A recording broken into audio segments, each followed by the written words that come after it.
महत्वाची बातमी येते। मंत्री चंद्रशेखर बावनकुळेंची नाना पटोलेंवर घणाघाती टीका आहे।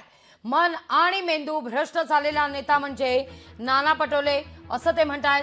काँग्रेस का हात पाकिस्तान के साथ हे पुन्हा एकदा सिद्ध झालंय असं देखील बावनकुळेंचं म्हणणं आहे।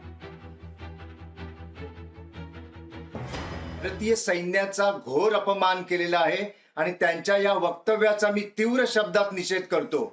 हा संपूर्ण भारताचा अपमान आहे आणि भारतीय सैन्याने जो भीम पराक्रम ऑपरेशन सिंदूरच्या वेळेस केला त्या सैनिकांचा हा घोर अपमान काँग्रेसने केलेला आहे। आणि हा काँग्रेसचा विचार आहे का?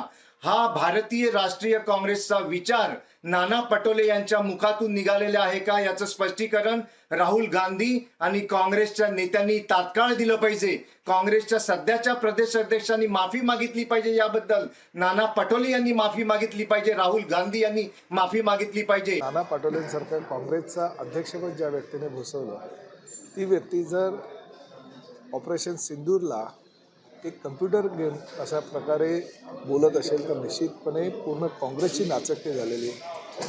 नाना पटोलेंनी ह्या भारत भूमीवर सीमेवर रक्षण करणाऱ्या सगळ्या जवानांच्या आणि त्यांच्या कुटुंबियाची माफी मागायला हवी आणि माफी मागून सुद्धा हा प्रश्न काही सुटणार नाही एवढी गंभीर त्यांच्या बाबतीतली तक्रार आज सकाळपासून सगळ्या मीडियाच्या माध्यमातून चालू आहे। त्यामुळे मी त्यांच्या वक्तव्याचा निषेध करतो आणि त्यांनी ताबडतोब राजकारणातून दूर होऊन कुठेतरी म्हणजे अधिक ज्ञान घेण्यासाठी जायला हवं ह्या मताचं।